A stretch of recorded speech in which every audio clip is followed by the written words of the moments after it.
7 things you probably didn't know you need to know. I'm Jamie East, and this is the Standout 7. Over the next 7 minutes or so, we look back on a week that saw war in Europe as Russian forces rolled into Ukraine. Ukrainian President Zelensky rallied his troops in a brave defence and appealed for a fast-track EU membership, plus grim new warnings on climate change, Matt Hancock's back, and big winners from the SAG Awards. This is the Standout 7 from the Smart 7. Don't forget to hit the follow button to get your daily updates at 7 a.m. Friday morning saw Russian troops take control of Europe's largest nuclear plant at Zaporizhzhia after an attack which started a fire that burned through the night. World leaders, including Boris Johnson and Joe Biden, called for an immediate halt to attacks on the plant, which is 6 times the size of Chernobyl. It's been a brutal week of Russian attacks on multiple Ukrainian cities, with a continuous bombardment of the strategically important city of Mariupol, which has left residents terrified as they've no power, no heat and no water for the last 2 days. Russia's attempting to close off the Black Sea and create a land bridge to Crimea. Peace talks on Thursday reached a tentative agreement for humanitarian corridors for evacuation and food supplies, but no progress on bigger issues. President Putin says everything's proceeding according to plan, even though the Ukrainians estimate 9,000 Russian troops have been killed so far. He remains determined to battle what he describes as neo-Nazis in Ukraine.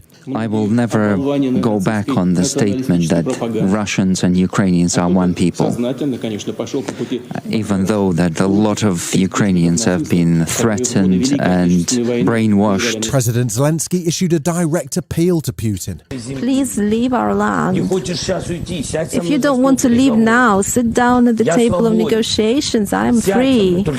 I'm your neighbor. I don't need to be 30 meters away. I don't bite. I'm a normal guy. Sit down with me and talk. What are you afraid of? As the Russian assault continues on the Ukraine, both Georgia and Moldova have now formally applied for European Union membership, while Finland and Sweden, who had expressed interest in NATO membership, have received letters from Russia demanding security guarantees. UK Defence Secretary Ben Wallace was urging President Putin to change course. It isn't too late to stop what you are doing.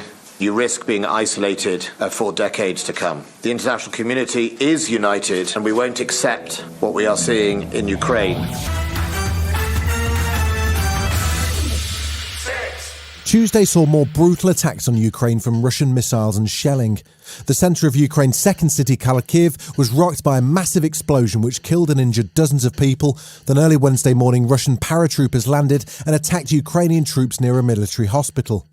Meanwhile, an attack on Kiev's TV tower beside the historic Babin Yar Holocaust Memorial killed 5 more people. President Zelensky appeared over Zoom to address the European Union Parliament and make Ukraine's case for an expedited membership of the European Union. His words moved the assembled politicians, and even the translator struggled with emotion. We are fighting just for our land and for our freedom. Nobody's going to break us. We're strong.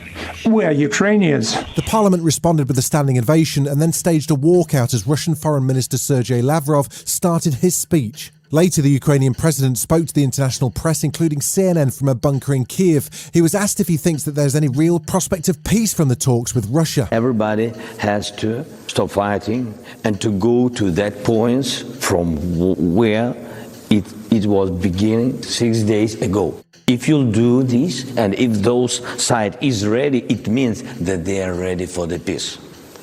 If they don't ready, it means that you're just, wasting time. And do you think you're wasting your time, or do you think they're ready? We'll see. Boris was busy on Tuesday too, flying to Poland and onto Estonia as he met with European leaders and criticised Russia's barbaric and indiscriminate tactics. During his press conference, Ukrainian journalist and director of the Kyiv-based anti-corruption centre Daria Kaleniuk had a direct plea to Boris for more concrete help for her people. So you're talking about the stoicism of Ukrainian people, and Ukrainian people are desperately asking for the West to protect our sky.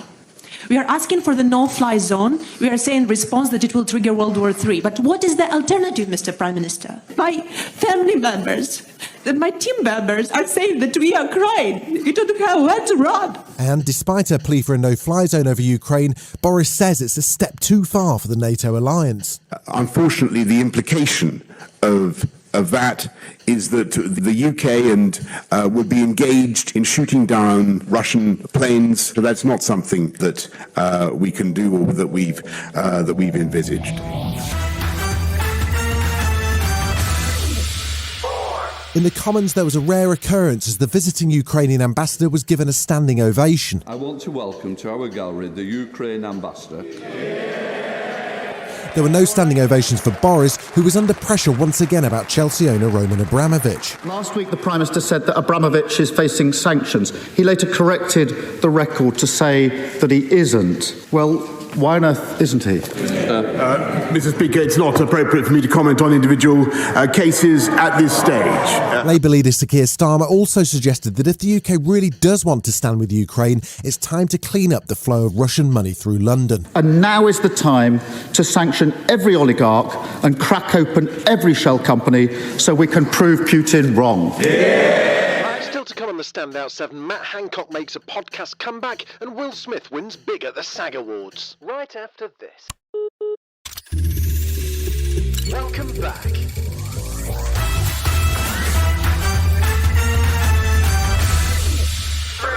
While war in Ukraine may be drawing everyone's attention, the other global crisis hasn't gone away. A new report from the Intergovernmental Panel on Climate Change is sounding serious alarm bells about the amount of time humanity has left to make changes to avoid the worst effect of global warming. The report says humans and nature are being pushed beyond their abilities to adapt. UN Secretary-General Antonio Guterres says we're at a crisis point. I've seen many scientific reports in my time, but nothing like this. Nearly half of humanity is living in the danger zone now. Many ecosystems are at the point of no return now. The present global energy mix is broken. Fossil fuels are a dead end for our planet, for humanity, and yes, for economies.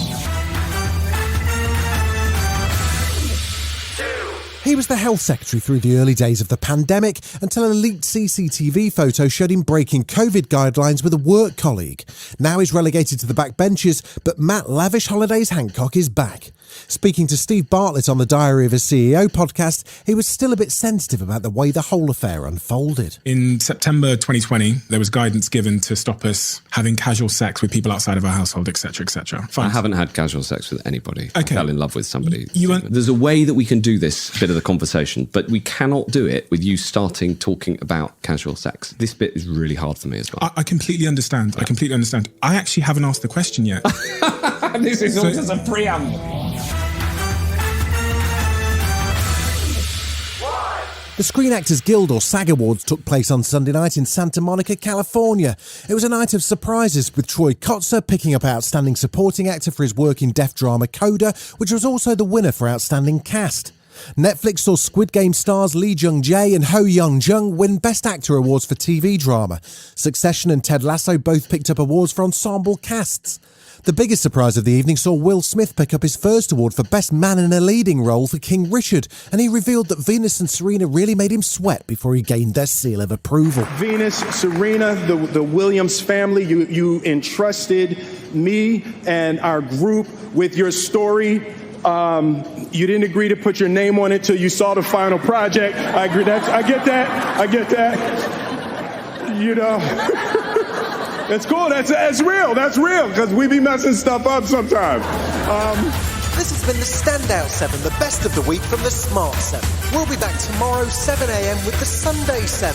Have a great rest of your weekend. Written, produced and published by Daft Doris.